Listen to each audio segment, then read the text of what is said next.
indefinitely, as long as we can. And the other thing as well, Jim, is I think one division hit their 30 franchisee milestone within 3 years. So they get to the division now, which was the Jim's Plumbing division. Which is very spectacular effort because it's a division that requires prior qualifications. So they've done an exceptional job. So do you want to talk about that arrangement? Because most people here won't know about that, just real quickly. So they mostly when a person starts a new division, what we do is we don't grant it to them, we do it as a rental. We say, take it on, make it work. No cost up front, just an ongoing fee. But if you hit 30 franchisees within 3 years, we give it to you. Now, in practice, if it takes a bit longer, we're fine with that. But that's just the effort, I mean, the best division, there was a guy here before, Bill Cobbanoglu, who was just around, and he's famous because he actually hit 120 franchisees in 3 years in laundry. He'll get to 200, yeah. He'll get to 200 soon. He's about 180 something now. Yeah. So he's phenomenal. But mostly it's a bit of a slow grow, but 30 in 3 years is a great achievement. So it's quite special. If you have a look in the lecture theatre, you'll see posters up on the wall, and that's an indication. You get 50, you get one poster. 100 gets you 2, 200 gets you 3. So there we go. That's it. So well done to the Jim's Plumbing guys as well. So guys, we've got the microphone ready for there. So if you've got a question online, so you can put them online as well from people who watch you all the time. If you want to jump up with the first question, who's got the first question for Jim? Who wants to jump on over there? Go for it. Yep, come through, you guys. There's plenty of chairs down here. Yep, ask him. Yep, that's it. Yep. And just maybe say your name and which division you're joining from. Hi, Jim. I'm Kirsten Meyer from, we're joining the Glass division. Jim's Glass. Yes. Cool. My question to you is, because I know you answer all your emails, how do you not feel overwhelmed? It doesn't take me very long, actually, because my common email answer is okay. When somebody asks my opinion, I'm notoriously okay, Jim. Yeah. The questions that take me longer are franchisees who've got struggles with income, especially in the early days when they're right back after 1 month letter. So then I'll go into things like I'll guide them towards the videos that Joel's done that cover certain things like pay for work guarantee. I'll show them the other franchisees in the same area. I'll send them a list of that. I'll show them unserviced leads that are in their area recently. They could actually go down for. I may give them unserviced leads from their division before they start. They can contact clients. So I go through a whole stack of things, and that might take me, 5 minutes to do. But generally speaking, I can handle most things fairly quickly with the. I'm a very fast typist, so I just burn through it. Yeah. And I have a practice. I don't do it all the time. I go through bursts, and I'll clear my email box. I just go through, finish, bang. And then put it aside, go to something else. Okay, yep. So it's you all a dedicate a bit of time to it. Yeah, it's very important to clear your email box. Yep. Because especially for me, because the difference between getting back to somebody within 2 hours and 2 days is really, really big. It's the same trouble, but the difference it makes to the person at the other end is enormous. Yes. And because so many of my inquiries come from franchisees who have various kinds of issues, that it needs to be done fast and efficiently. Yep, and I'm notoriously easy to get onto. If you want to give me a try, well, you will. You're going to be a franchisor, but this is taking on the entire Glass division for those who don't know, which has been running but not very strongly. Yep. So, you find me very easy to contact. Thank you. But you don't flag anything. You don't flag anything and sit it there. And you either respond or you just forward it on to someone else who can do it. Yeah, quite often I'll respond. I'll do an answer and I'll copy it to somebody else to do something about it. I might, to this guy or somebody else, I might refer to IT or refer to bookings or to some other department. So quite often I actually do that kind of thing. And you read it through once. You won't read it through multiple times. You start at the most recent and you finish it. Don't get tempted to go down. Finish it, next. Finish it, next. Finish it. Do something with it.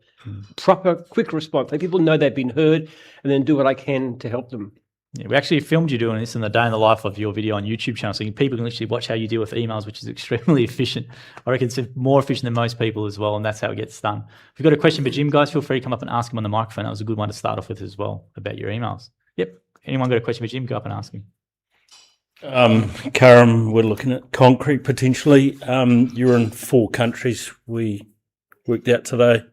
What are the challenges in the different countries and what are the different countries? I know Australia and New Zealand, Canada. I wouldn't say we're in the UK. We've got some people over there. It didn't work. They're just running independently. just couldn't get it off the ground. Canada, we've got about 90. It's not growing. Not really part of the Australian New Zealand system. They run their own training and so forth too, so it's not quite the same. New Zealand and Australia are both good. New Zealand's particularly good because the economy is terrible. I mean, to put it bluntly, we have a lot more trouble finding franchisees than clients. So from our point of view, having a bit of a difficult economy is good because you get good people coming forward and wanting to own their own business. So, but both New Zealand and Australia are both very good markets for us. We're growing. We'd like to go faster, but we're still growing about 5% per annum. Yeah. Yeah. New Zealand for concreting, yeah, that'd be cool. Well, the idea is to do it here too. Yeah, we do get asked about that one a lot. Like it's probably one of whenever we do. It's actually a different. It's not just concreting. What they're doing, they've got a mini Mobile, system mobile system to provide the concrete. It's more not doing the concrete itself, but doing the supply of the concrete. Right. They've got a thing in the back of the trailer. It's a very neat idea, and the expense is not as big as you'd think. Oh, cool. Go for it. Hi, Jim. I'm Lloyd from Brisbane, Mowing. What would you do if you're in a customer's yard and you need to go to the toilet? Would you knock on the door or would you hide behind the bushes? I like that question. No, we never had that one before, Jim. That's a good one. That's a very good one. Well, it depends. If there's a shed and I can go behind it, if it's just whatever, and then that might do that. But yeah, I think you just ask the client if you needed to. But you try not to get caught short. I can't imagine I've ever asked a client such a thing. We had someone get caught, and someone took a photo of him doing it and put it in a local Facebook group, and the thing went viral. The thing went mega viral. So yeah, don't do it and get caught and post it in a Facebook group. Most of our guys don't work that far from home, actually. So for serious stuff, it's not too difficult to go home, I wouldn't say. That's one of the great benefits of a franchise system, that you don't travel that far. So it's not a big problem. But I'd say if there's a shed in the backyard and you can do a whiz behind it, that's probably... What'd you do back in the day? I can't remember being in that situation. Right. You have a lot stronger bladder when I was doing it back in my 30s and 40s. Now, at the age of 74, I think I'd find it a lot more difficult. Bladder doesn't work as well. Great question. I've never had that one before. It's a really good original one. I like that one. Got a question for Jim, guys? Feel free to come up and ask him as well. That's a good one. Go for it. Most of your clients are pretty nice, though. I'm sure if you asked them, they'd be fine with it. Hello, this is Josna from Jim's Bookkeeping. My question is that you have such a big, business. How do you manage your personal life and professional life? There's the title of my book says "No Other Success," and it's short for "No Other Success Can Compensate for Failure in the Home." I absolutely never, ever, ever in a situation where I allow my business to get in the way of spending time with my family. I just don't. I don't care enough about money and about business to neglect my family. If anything, I'm too obsessional about it. One of the reasons that I had problems, I've been divorced 3 times, but one of the reasons is after I was divorced the first time, I had 5 children who used to come and visit me regularly. And when they come, just for a day, I'd be so focused on them that my wives would feel very left out. And it was thoughtless of me, but that was that kind of problem. But I really, really love my kids, and I've never, ever... I love being a father. I've got 10 children. So I've never, ever been tempted to neglect that side of my life. And I don't think it's worthwhile. I don't think I don't think money and success is important enough to neglect your family. And I think actually one of the things that starts in this book, No Other Success, is an anecdote about a guy who bought a Jim's Mowing franchise because his son asked him at breakfast, his 4-year-old son said, "I wish you could have breakfast with us," because he was working very long hours. And he said that's the biggest difference. Ever since he's bought the franchise in the 10 years, he's been able to see his son grow up, which he couldn't have otherwise. So that's to me the answer. Nothing should get in the way of your family. I don't think there's anything that's worth it. I don't think any amount of success is worth it. A lot of our franchises are very successful, but I think the story that really warms my heart is when somebody says, because if I had a franchise, I can see my family, I can see my children grow up. And you can't, nothing can compensate for that. Yeah, good question. Good question. Hopefully you read the book as well. It's a really good book with a lot of stories like that in there too. Got a question for Jim, guys? Feel free to come ask him. I think someone over here was going to get up and ask one. It's not even my only priority, actually. I spend a lot of my time working on my science projects. I have this research project that I'm running, and I'm currently writing a couple of books, which are going to be released later on this year. So I spend a lot of time on that. Business I love, but it's not my whole life. Hi Jim, I'm Soham from WA. I'm doing flooring. I'm at my early 30s. Sometimes we try to give up. This is how to go long. What's your advice on that? Like Early 30s, how to go keep, long? keep going. Like Keep going in business or sometimes in at life? early stage we like doing a business or something. We just try to like give up. That's enough or something. We got tired of stuff Right. from doing stuff. Yeah, how do You're concerned that you'll give up. sometimes like we got tired or doing work or something. They would say enough like to go till your age. Or how you managing that, or what's your advice for us? And How do you keep going to 74 and being up and about and doing all the things you do? I love what I do. Yeah. I really do. I just enjoy my job very much. Yeah. It's very meaningful. I can make a lot of impact on people's lives. I can take a call from it or an email from a franchisee who's got real issues, and I can do things to help them. And I do this all the time. It's a very satisfying, meaningful job. It's just getting up and having something I'm living for. Life has got to have a purpose. yeah, purpose. Like when we're doing a job, like some we're fed up from the customer, like knowing question or something, like complaints and stuff.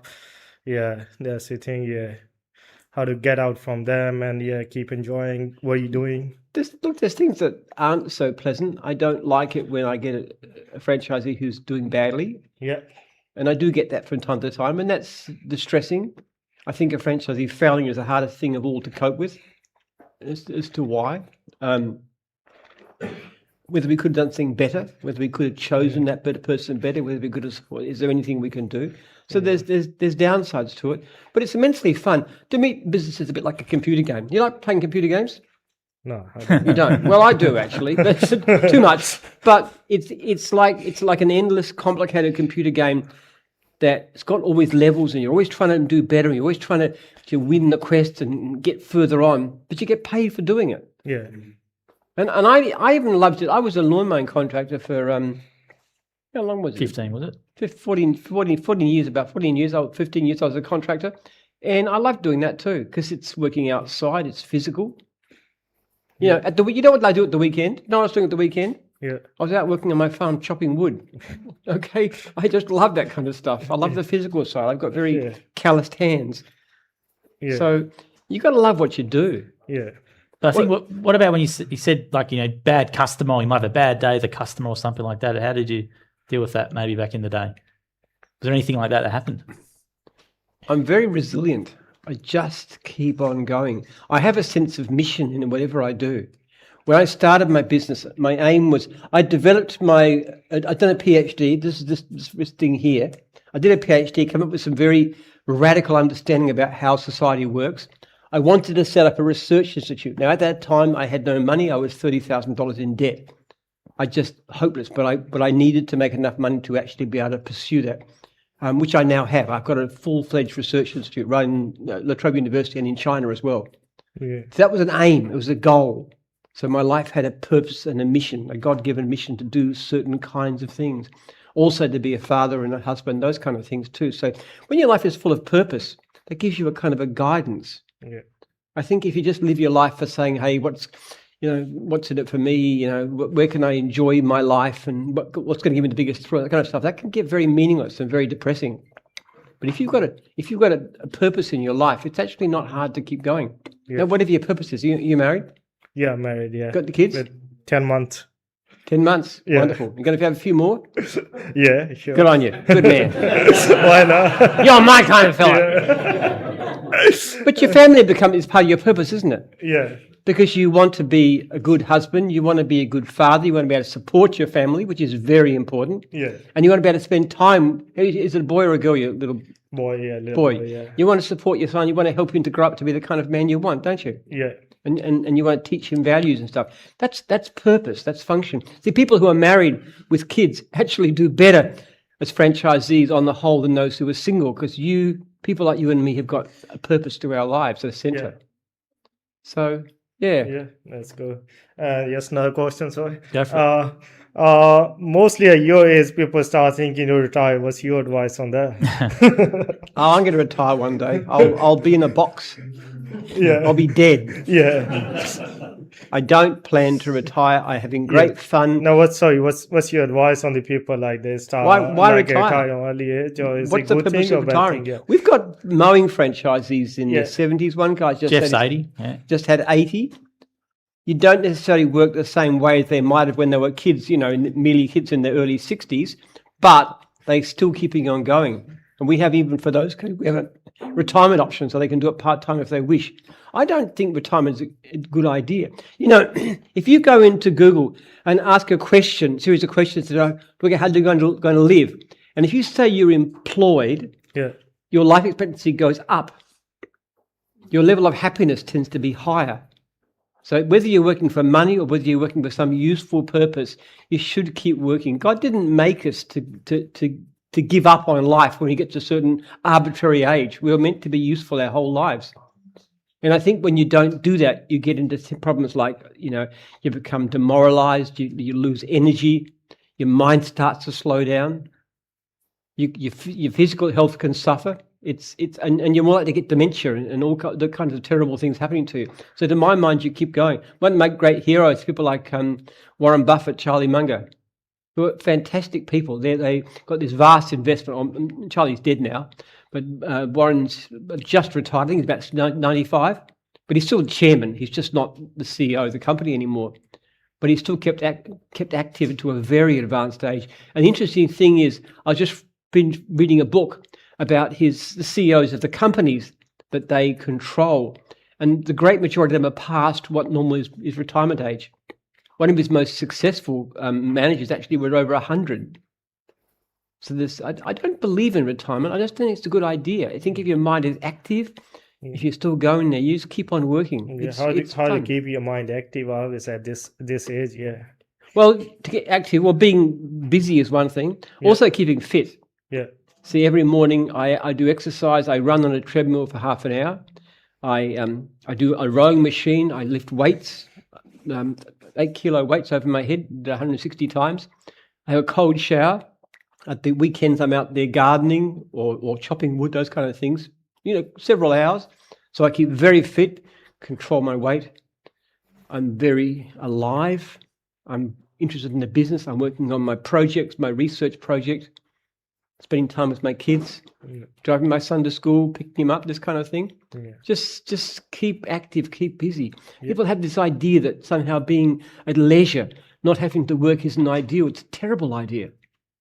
It's a really, really bad idea. We are not meant to be idle. It's not good for you. Yeah.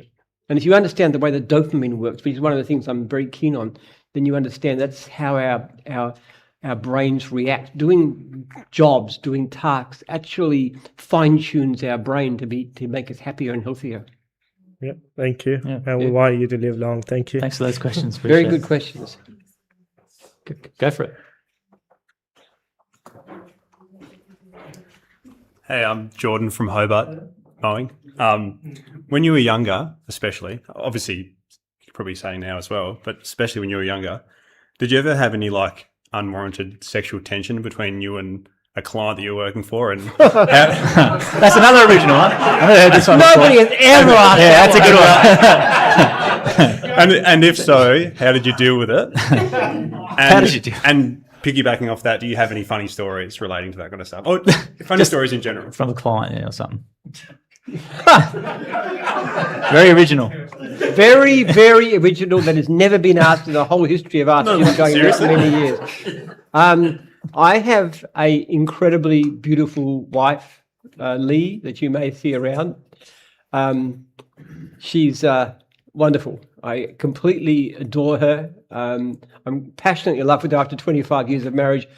I wouldn't even notice if someone was coming to me because I'm not interested in anybody but her. So it's not my weakness. I'm very monogamous by nature, and I have an amazingly wonderful, gorgeous wife. So, mind you, she's approaching 60, so maybe she wouldn't win Miss Universe, but to me she would. Okay.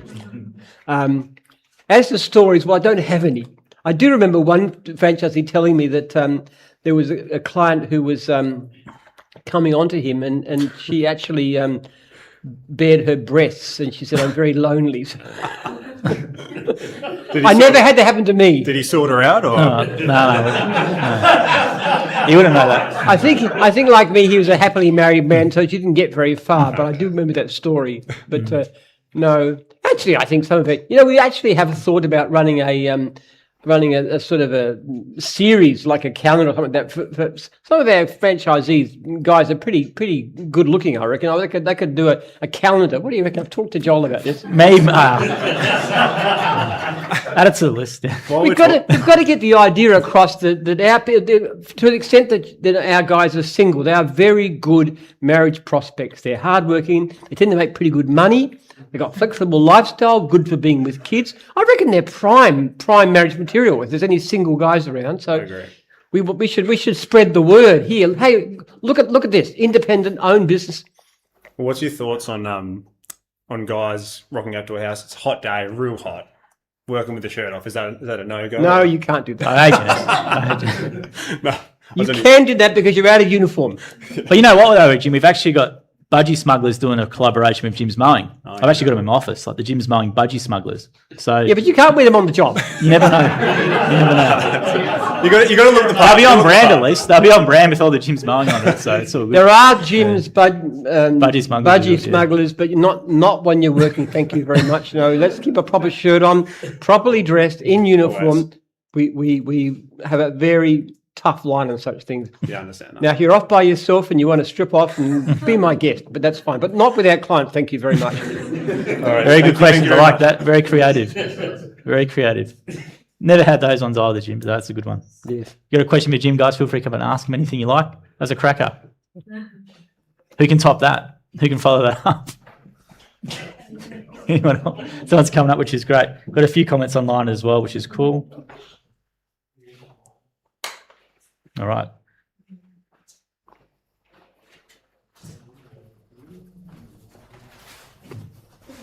Hi, Jim. My name's Tony. I'm from Bundaberg in the Mowing division. I think I've actually got two questions. My first one's a serious one. The second one, not so much. Given the size of your business and the whole organisation, how do you find the time to be so across everything? One of the great secrets of that is that I'm not very good at doing things. Seriously. If you look at something like social media, this guy would kill me. He knows so much. So I wouldn't even try and do anything to try and work with Joel to catch up. Now, I've got great people. I've got people like Harpreet in legal. My wife works in the business in various ways. I've got Lisa, who does the finance. I've got terrific staff. I've got great people in the call center. I've got a lot of IT. So basically speaking, I have got very, very competent people who can do their job far better than I could. There's relatively little that I do well. I think the kind of thing that I'm fairly good at is communication. I communicate the values of the company. That I can work with people, with competent people, but I do let people have a fair degree of, I don't micromanage. No. I'll ask Joel what he thinks, and I'd ask people's advice about what we should do, but I just try and keep people to the nose. So really, it's a fairly hands-off way of doing things. And interesting, I'm not comparing myself in terms of size, but in terms of the size of the business. But you look at someone like Warren Buffett, Berkshire Hathaway, he actually does similar things on a very much larger scale with his own managers. He has very, very competent managers, people he trusts, people with integrity, care about what they do, hardworking. He basically lets them run things. They just got to report back to him how they're going. If they need help or advice, they come to him to ask. Some of them would talk to him every week. Some of them might talk to him months on end.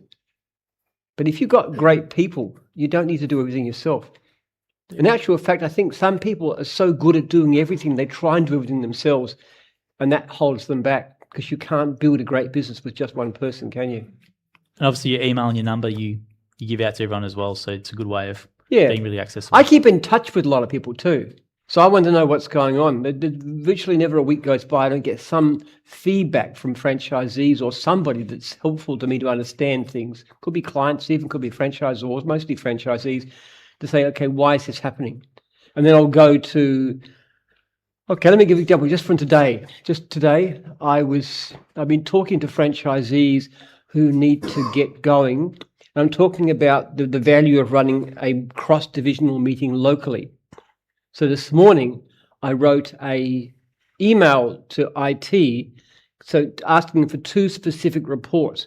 One of them was a list of all the franchisees from all divisions in their area, in their service area, and the other was a list of the franchisors of all the franchisees in those divisions. And the reason I did that is because I want to have a system that allows a local franchisee to contact the local franchisor and say, can I come to your, say a mowing guy, can I come to the cleaning meeting or to the dog wash meeting or whatever?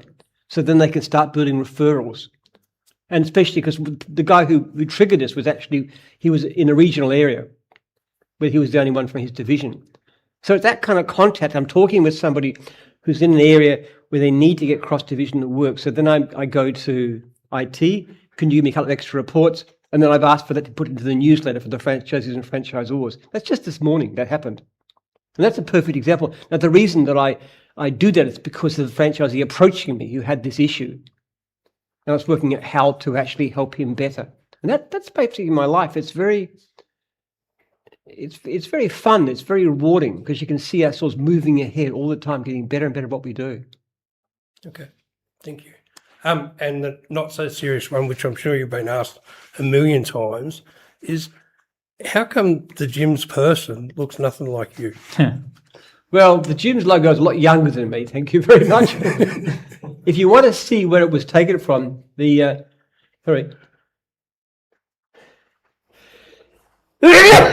you call Jim Penman images, you'll actually see a picture of me with a beard and with a hat against the old logo, and that was done back in about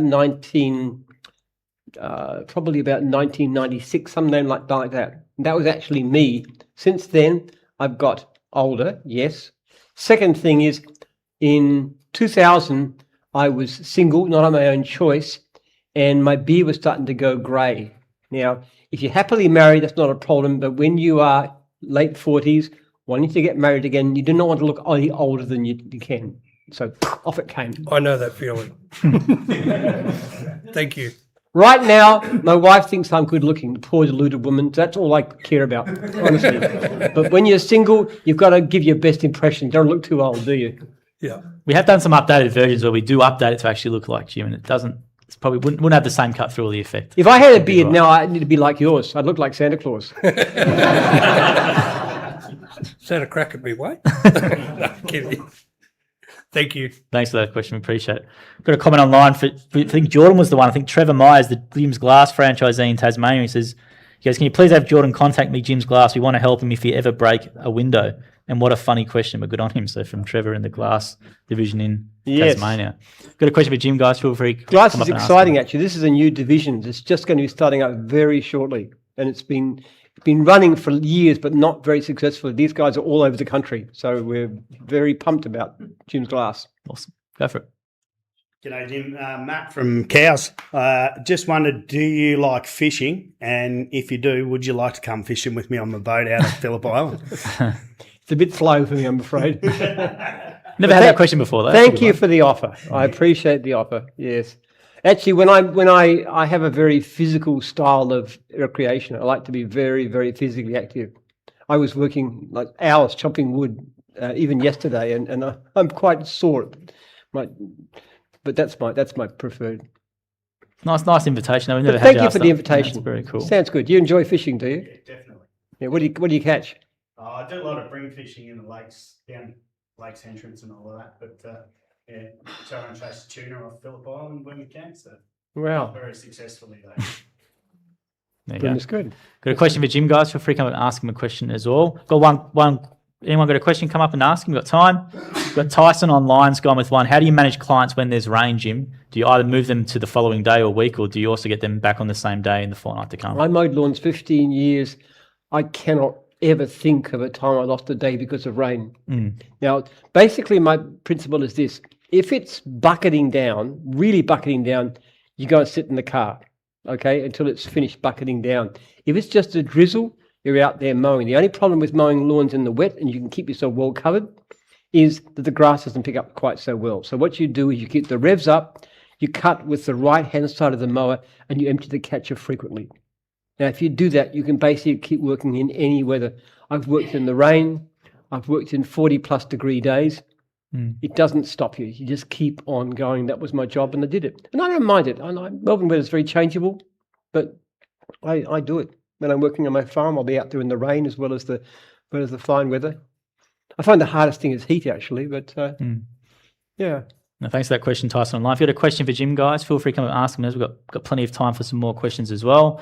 Ask him anything you like, maybe about the research, whatever you want to ask him. We've got some time there as well. I'll ask you one though, Jim, because people might not know about it yet.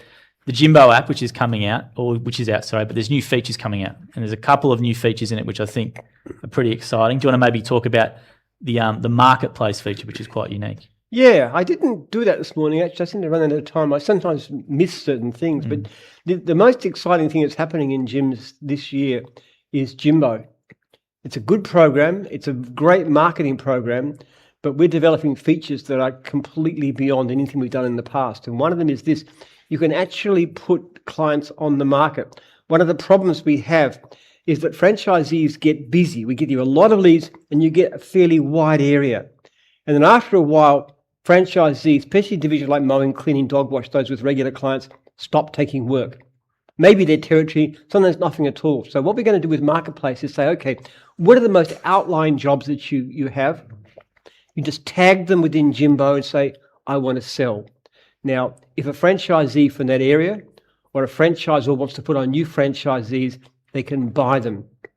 Money goes into trust for 45 days, and then the buyer rates the vendor to say how good the jobs are. Are they good jobs? Are they well priced?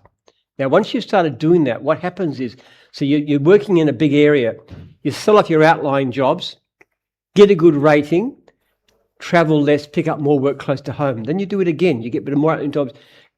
Each time you do that, you get a few $1,000s.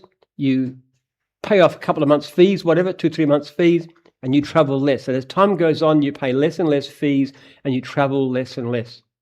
And that's the idea. And because you've got a rating based on your previous sales, people can look at you. You can then charge a pretty good price for the business. We would love to be able to do that, because that means when we start a new franchisee, instead of starting with no clients, we can give them even just say $500 or $1,000 a week, which would be tremendous advantage, because anybody who starts with an existing business gets off the ground. It's not too far away. I think when most people start here, it might be just going live in June, I think, end of June, yeah. So it's basically probably next month it's coming out. It's one of the most exciting things. We think it'll help franchisees to really improve, cut down their fees and improve their income, because travel is a big cost. The other thing that's really exciting, it hasn't been done, but it'll probably come out in the next month or two, is a system where you can actually have the system book appointments for you. So instead of ringing the client back, you can actually have the system you'll tell it how much time you've got available. It'll know from your diary where you are, roughly speaking, and you will define how far you want to travel. And if it's appropriate, rather than a client being told, we'll ring you back in 2 hours, this is from the call center or online, they will say, you have an appointment that you can turn up to. In some situations, if it's feasible, we might even be able to book you into a job. If you can put a price on a job, which some divisions you can, like car detailing as an example, we can actually book you in. So instead of a lead, you have an actual job. Now, once we can do that, we think the conversion rate is going to be really, really high by comparison, and less work for franchisees. It's a big change. Those very big change, still to be experimented, to be tried out to see how it works. I'm sure we'll change it and we'll modify it as time goes by. But those two changes are going to be very, very big. Absolutely. If you've got a question for Jim, guys, feel free to come and ask him. We've got plenty of time left as well. All this stuff here is available for people who ask a question to Jim. Anything on your mind at all? I'm sure you've got a few there. A few people. Anyone got any questions for Jim? No, just want to hear me asking questions. I don't know. But if you've got anything on your mind, guys, this is for you. So make sure you come up and ask him as well. Maybe then go on there. Cool, come up. There we go. Thank you. Help me out. There's a few people back here who haven't said anything too that I was talking to you before. You said they had some good questions for me. So come up. All right. So I'm Kleber from New South Wales in the car detailing division. My question for you, you like squash, right? Yes. Heard you build a court. There's a court just up there too if you want to have a game when you're here. Sure. So my question is, how long have you been playing? So I was a teenager, actually. Nice. I played with my dad actually. It was very old fashioned. It had these little with wooden handles about that big. They're totally different from the modern ones. But yeah, I played it when I was a kid. It's good. It's a good game, squash. It's very very good exercise, and it's very interesting, isn't it? Yeah, I heard like the ball is like kind of like hard when you like start it up, and as you like keep hitting it, it like gets softer. Yeah, that's right. Have you ever got any injuries from them? Nah. Really? I heard like you can get like really like big bruises, like kind of stings and stuff like that. Oh yeah, occasionally you get hit with the ball. You might get hit, yeah. But it's no big deal. The major concern I'd have if you got hit in the eye, but I'd never come any close to that. That's good. If you played squash, In high school I have, yeah. it's a very interesting game, squash, because it's a thinking game. Because when you hit the ball, you're going to hit it high, you're going to hit it low, hard, soft, off the side wall, anywhere. You can just flip it down. There's just so many different ways to think about it. And often it's not so much a matter of what's the best shot, absolutely, but what's the one that you're expected to do. Yeah. I have another question for you. Have you ever thought about building like a gym squash center or anything like that? No, because we have one of the hardest lessons I've ever learned in business is to stick to what you know.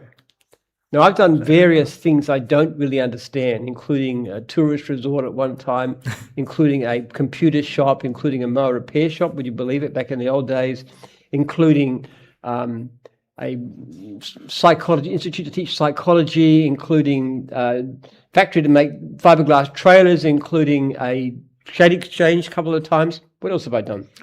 Probably covers most of it. Yeah. It's covered most of it. I've done so many different things, and you know what they got in common? They all fail. Fair enough. So what I do understand very well is service franchises, which is when people call up to book a service and we go out and do it. We know that business very, very well. And all the systems we do are generic version of the same thing. So basically, I'm not tempted to go into things that I don't understand because we've got so much potential in the areas we do understand. There's so many more divisions. We could have another 50 divisions in Australia. We could expand overseas to America and to Europe. We've got a great system, got great software. Maybe we will one day. So there's so many different things we could do that I'll stick to what I know. All right. Thanks for letting me know. We should play a game sometime. Yeah, sure. All right. Very good question. Thanks for that one. Appreciate it. That's it, guys. Ask Jim anything you like at all. Good question about squash. If you've got a question for Jim, guys, feel free to come up and ask him as well. We've got a couple more questions online, but I'd love to throw it to people here first if anyone else has got one before I read them out. Yep, just come up and go for it. Yep, and I'll get to the ones that are online as well. If you've got anything in your mind in the meantime, guys, feel free to come up and ask him as well. Hey, Jim, I'm Cale from Sydney in the car detailing division. My question for you is, obviously you like working outdoors and you like doing all the physical stuff. So you start off with lawn mowing, and you mentioned today that you're one of the first people to use brush cutters. Yep. Do you still have clean lines at your age when you're doing brush cutting? Yeah. Edges. Are your edges still as clean as what they were when you first started? Actually, the way I use a brush cutter now is somewhat different. I don't cut the grass. I do cut my own lawn, but what I use a brush cutter for these days is cutting the grass in one of my orchards. Yeah. Okay. So that's what I use it for. So it's not really a clean thing, but it's a great thing, the brush cutter. I still use it. So you don't do the edges with the brush cutter? No, I don't. Okay. I don't do that kind of lawn mowing. In fact, my own lawn mowing at the farm, where I do it with a push mower. Okay. So it's very unautomated because I like the physical activity of it. And the brush cutter I use to cut down, basically slash grass and so forth. This guy you have to speak to. He was with VIP for 7 years. 7 years. Right. It'll be a very interesting what he told me about. It'd be a great subject for you to get on and talk to him. I got all these details here. So All right. Will do. I was fascinated at dinner time just to hear about what happened and what it was like. Yeah. Why he bought a VIP franchise, which was very interesting. And a good reason too, because he had availability of one that was very, very well established from a guy retiring. So quality jobs, close to home. It was a very sensible decision. Yeah. But some of the stuff that he told me about the comparison with VIP and gyms, how they work, was really interesting. Yeah. Welcome. You know, one of the most interesting things coming up to was this business about lead fees. Yep. And Absolutely. Cale said that one of the things about VIP is you get a lead, and he wasn't getting a lot. You might get 3 or 4 a month. But if they weren't interested in it, you might not follow it up. That's right. Exactly. But with our system, because there's a lead fee, you don't take a lead unless you want to follow it. Otherwise, you just burn $20. And, it made a lot of sense when you mentioned that in the talk this morning, that, people value their leads more when they have to pay for them. When I wasn't paying for a lead, I didn't value it. So, it's too far or too small a job, I just not bother calling them. And, that's because I wasn't paying for it. Yeah, He said he was getting quite good support in the early days, which was interesting. Yeah. The biggest difference is that they don't get as many leads as we provide. So that's a very big difference. Like 3 or 4 a month was typical. Yep. If our guys get only getting 4 or 5 a week, they'd be pretty upset. Yeah, when be they in trouble. Yes, the franchise will be in trouble. And they say, "What's going on? What are you not doing?" So it's different, but very interesting. Yeah, you're more reliant on your own marketing than relying on VIP's marketing. Yeah. So it's going to be a great video for you down the track. But once you've been going for about a month, he stopped you in now, so. Yeah. I was going to introduce you to this guy. Yeah, have a chat after. It's all good. I'm happy to have a chat. Welcome aboard. Actually, been a member. He'd been in other franchise systems too, haven't you? You were doing. Yeah, so I joined up in a mortgage broking franchise that went bust back in 2011 as well. Wow. Yeah, so that I've had the good and bad side of franchising. Seen the dodgy side of it as well, and seen the good side of it too. As much as, like VIP in the early stages, I did have a good experience, and I did have a good experience with them as well. And I looked at the gyms model back at that point, and like I mentioned, it was a more consolidated run that I was looking at then. So, yeah, there's good and bad parts about franchising. Definitely the contracts are all very different as well. So absolutely. So it's interesting to see the differences. They don't have anything like voting out franchisors or changing. Your franchise agreements, I find, were very balanced and very unique, with a lot of the terms inside them as well. Even some of the restraint clauses as well, which weren't quite typical to many of the other franchise agreements I'd looked at as well. Yeah, ours are more. You're more able to. You're saying that they were more restricted in terms of where they could. Well, you restrain a trade after you're leaving, and things like that were a lot more restrictive with other franchises, and even VIPs were a lot more restrictive too, even though they didn't enforce them. And they didn't have the same custom. They didn't have complaints and stuff. They didn't moderate those. No, none of that support. The support between the two franchise systems, between what I'm seeing from yours and theirs, is chalk and cheese. Whether you call it support's another matter, but we're certainly a lot tougher on customer service issues than they are too. Yeah, so absolutely. That was really interesting. To make a really, really good interview. It's got to do it now. It's pretty much done. It's good. We'll save it for later, right? No, save it for later. When you've been going for a month, it'll be really interesting to see how you go, because you're starting car detailing, which is a typical division where you get a lot of leads. They're very good at finding you leads. I'll be fascinated to hear after 1 month, just look back on that and say, okay, what's the difference? We'll talk in a month. Absolutely. You'll get Jim's email in 30 days. Once I get your Carol. Yeah. Go on, you. Got a question for Jim, guys. Feel free to come and ask him as well. Got a few online, Jim, which I'll read out. If you've got a question, please feel free to come to the mic as well whilst I'm reading these out. Tyson's gone, how much cash buffer do you think a mowing business should realistically keep? Also, at what revenue did you start feeling financially comfortable? Good question. How much cash buffer do you think a mowing business should realistically keep, cash in the account, and at what revenue did you start feeling financial comfort? The last time we did a survey of franchisees, the median comes out to about $3,000 per week, which is a turnover of $150,000 a year. Now, after you take out costs, fees would be around about, out of that, 8, 9, maybe $10,000 a year on average. Then you take out GST. You take out things like your car, which is the biggest expense. But bear in mind, if you're driving to work, you still have to use a car, and you probably spend it more. So if you've got a decent average franchise, you should make well over $100,000 a year net, pre-tax, of course. Now, that number you're quoting from, I think that's from a survey back in 2019. So I think it was 7 years ago. So I would estimate it's a little bit more. Probably is a bit higher now. But it's a conservative figure. We always because basically you're working at $70 an hour, which means if you're working, an extra is usually more. So if you're working a full 40-hour week, it's about what you should be able to make. Absolutely. If you've got a question for Jim, guys, feel free to ask on the microphone. We've got some time. Questions online. Michael's gone here. I was wondering how I could request an online meeting with you, Jim, to talk about business outside of this seminar. I don't know if we call it a seminar, but he's called it a seminar. But You can email me, jim@jims.net. All right, That's there you what I go. would say. If you've got any business ideas, you can come to me. If you just want to talk about business advice, or the best thing to do is to go to my digital version of me, which Joel's set up. And you can do that through jimpenman.com.au or to the website. Askjim.au, yeah, for sure. You go through the website, yeah. There's heaps of good stuff in there. Yeah. Yeah. And you can actually, that particular digital avatar has been trained by over 2 million. 2 million words, yeah. Over 2 million words. And this is from talks like this, it's from books, it's from these kinds of things. You ask it a question, it's really as good as talking to me. It is. I see all the chats people have with it. Some are quite strange, but there's some quite interesting things. Like people have probably spend 30 minutes on it sometimes. So I can see the conversations going back and forth, and you get some. If you actually put all the time people spend on that thing, if I was to try and do it personally, I'd probably have no time to do even anything else but sleep. It's lots of questions coming through. But it's very specific stuff. We've actually got franchisees will ask questions to your AI about the franchisor or whatever they can do in the system. So they're probably not coming to you or going to the franchisor. They're actually asking this about lead allocation and all these sorts of things, and they're getting a really good answer. So it's quite amazing. So in 20 years' time, by the time that I am retired, meaning dead, you'll still be. I'll be actually in the stage I'll be going to run the business, won't I? Well, my vision is that we did so much video over the years since 2019. I could just chuck out a hologram, and we've got all this training data, and pretty much like you never left. So we'll see how that goes and it works out at the end.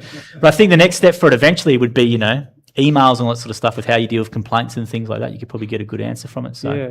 Has anybody read the Foundation trilogy by Isaac Asimov? It's a sort of a future history about the fall of the Galactic Empire and stuff. But there's this mathematician called Harry Seldon who predicts the end of the empire. But he actually appears periodically and he gives a talk, because he's got these recordings of what's going to happen and so forth. So I'll be like Harry Seldon. Yeah, well, that's the plan. We've got so much video content on you. It's probably a possibility, to be honest, when the technology catches up. We've got a question, guys. Feel free to ask Jim as well. Got a few good ones online, Jim, which I'll read out from actually a current franchisee. So Michael McLaughlin's a gun franchisee in Geelong. He's gone 3 questions. Is Jim's looking at AI tools for automation to help operators reduce admin time and win more work? Yeah, absolutely. It'd be all integrated within Jimbo, I would say, but... A lot of Jimbo stuff. Actually, we're probably in a way, we use a lot of AI already for all kinds of things. We use it for programming. We use it for all kinds of stuff already. But a lot of the stuff we want to do is actually even pre-AI, but down the track a bit, because we are spending millions of dollars a year on software development, literally millions. And we've got tremendous things going with Jimbo. But as we actually develop this, and we don't intend to slow down at all anyway, if anything, we'll speed up. There's much more stuff we can do. We got to look at things like conversion rates, try and work out why franchisees aren't converting jobs better to leads to jobs. Looking at the time it's taking you to do jobs and how that can be improved on. How to improve your travel time, reduce your travel. I see down the track a bit enormous potential to use Jimbo to increase productivity and efficiency. That's very exciting. And the next one there is going, what's the biggest outdated process in the gym system that needs improving? I wouldn't say it's outdated, but we need to improve our software. Right. We have programs going. We're rewriting all of our code into a new program called FMS6, Franchise Management System 6. Has to be up to date, and as we're doing it, we're improving it. We're automating more. We're getting better information.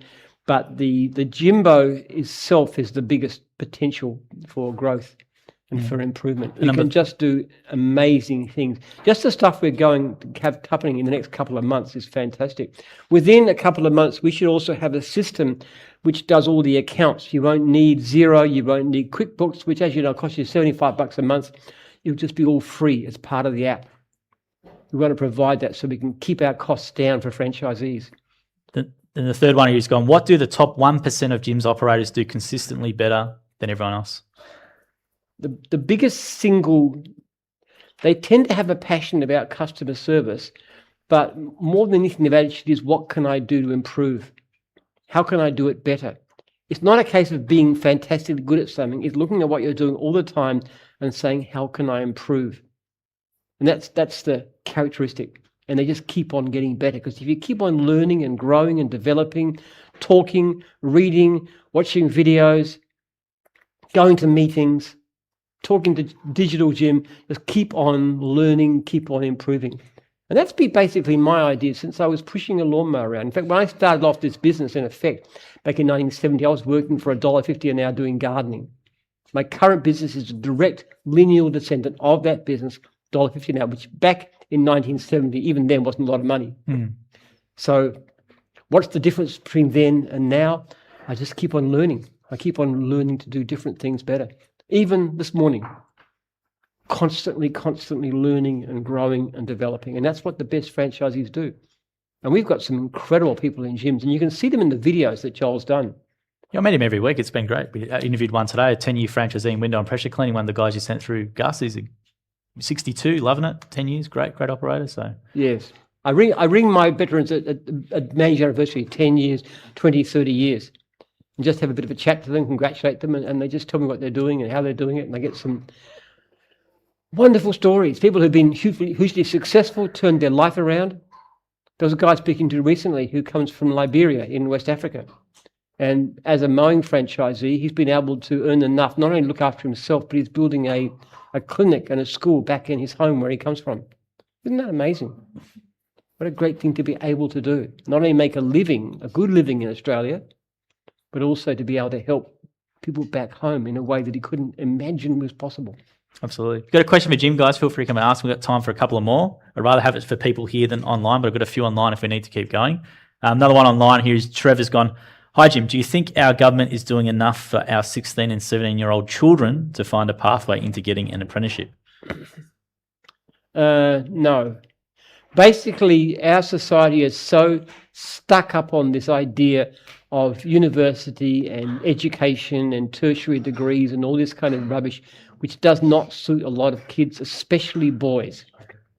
And it's very sad that you've got so many kids who get pushed into something like a degree they've got no interest in, no talent for. It's got very limited possibilities. And the government puts billions and billions and billions of dollars into making sure we've got enough sociologists and art historians and English literature majors and all this kind of stuff too, which we fundamentally don't need.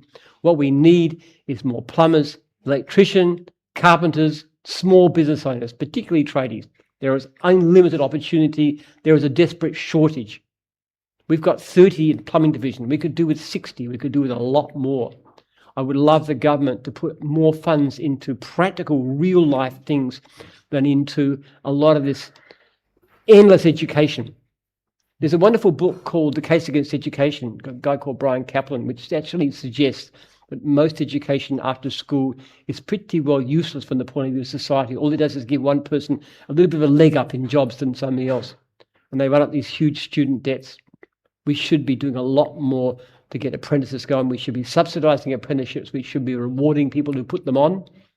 We need them. And I tell you, it's another thing too. It's in the age of AI, it's the kind of job which is the last possible thing that's ever going to be automated by AI. What we do. This is the perfect job, and it pays well. Our people make above average Australian income for doing jobs as basic as lawn mowing and cleaning and dog wash and those kind of things too. There is good living having your own business. The government ought to be behind this kind of stuff. They should put a lot less money into the useless tertiary degrees. Seriously. We've got a question for Jim, guys. Feel free. And I should know I've got a buddy PhD in history, so I know all about them.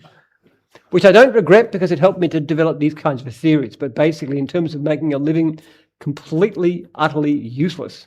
We'll talk about politics and useless things, Jim. This guy, Sam Kendrick's gone, what area are you going to be in for the state election? Yeah, I'm Northcote. Northcote. So the seat of Northcote. I'm standing for the seat of Northcote. My big passion, for those who don't know, is I am really, really against zoning regulations which force up the price of housing. It's just shocking. Our houses cost double what they should. Basic comparison with low zoning regulation in cities like Houston, our houses will cost half as much. So you've got people who are struggling to buy a house for $1 million, they should be spending half that. And the government's now putting through clauses in that says you can't have capital gains, you can't have negative gearing, which is all very well. That will bring down the price of housing. But the trouble is, until you loose the straitjacket to stop us from building more houses, what you will do is you'll push up rents. Because people just won't want to rent a house to somebody because it costs too much to buy. So housing is one thing that we really potentially could change. Even the Victorian state government, which is a terrible government, is making some efforts to do something about that. And there is the potential to see housing prices come down. It's really a bad thing. I really hate zoning laws. They basically enrich people who are already well off, and they impoverish those who are really struggling, people who are renting, people who want to buy houses. We bought this place and the place next door back 23 years ago. It cost us around about $3 million. Now, if that was based, if it had increased with the rate of inflation, there was something a bit over $5 million now. It's actually worth more than double that. That is a gift from the government to me, a multimillionaire. Now, I don't particularly care because I live there next door and I own it. We run this place, so I don't really care what it's worth. But the fact of the matter is, why is it important to give more to multimillionaires and to screw ordinary people who are battling to try and pay off a mortgage? I think it's a really evil thing. The government's gone out of its way to say, let's have a policy which basically screws the ordinary people, the battlers, the renters, the homeless, people who are struggling to buy a house, and let's give more money to the already rich. That's what zoning does, and it's a terrible, terrible system. It's a really big evil. And I'm passionate about it. That's why I'm standing for politics. I don't expect to win. It's a Green Labor area. Labor, yeah, pretty Labor Green. It's yeah. very, very lefty. I think I've got very little chance because I'm running for a company called Libertarians, which is not exactly a green left point of view. But we need zoning reform. We really do. It's just unfair what's happened. And we should be looking after people who are less fortunate in society, not saying, how can we get more money out of you and give them to the already rich? And that's the point of it, right? Because you want to make a noise around this issue, and if you're running it, you're more legitimate, I guess, and they will give you more. By being an actual candidate, it gives me a bit of a louder soapbox. I don't intend to win. If I did, it would be embarrassing because it would be difficult to run my business as well. Be pretty hard. Got a question for Jim, guys? We've got time for one more? If not, what we'll do, Jim, is I'll throw it over to you for your favourite questions that you had for tonight. So what we're going to do now is Jim will pick his 3 favourite questions, and everyone else that asks a question of Jim come at the end and you can take anything you like, but these people get the first pick of the prizes up here. I've got to admit, the guy who asked about sex... yeah, that one threw me off. Come up, pick anything you like. Yep, come up now. Yep, what was the next one there, Jim? Nobody's ever asked me that one before. No, that was very unexpected, but that was a good one. The guy who asked about going to the toilet, that is always a new one too. Where you go to the toilet? Yep. Very insightful to the things you have to say. Yeah, the grab anything you like. Grab Monopoly, yep. You want a Monopoly, did you? Or which one do you want? Jesus. Yep, you want that? No worries, and what was your third one there, Jim? Just asking about emails. Who asked about emails? How you come with emails? That was a good question. Very good question. They're taking anything you like. If you ask Jim a question as well, guys, you can feel free to come up and take it. But anybody else come forward and take it. Absolutely, guys. So thank you very much for your attention tonight. If you want a photo of Jim or anything, hand me your phone and we can take it for you too. If you like, there's a new version that's coming out. I'll send you a copy. Yeah, awesome. That's hard going. There's a much easier one. Awesome. Thanks for your attention tonight, guys. We appreciate it, and have a good rest of your...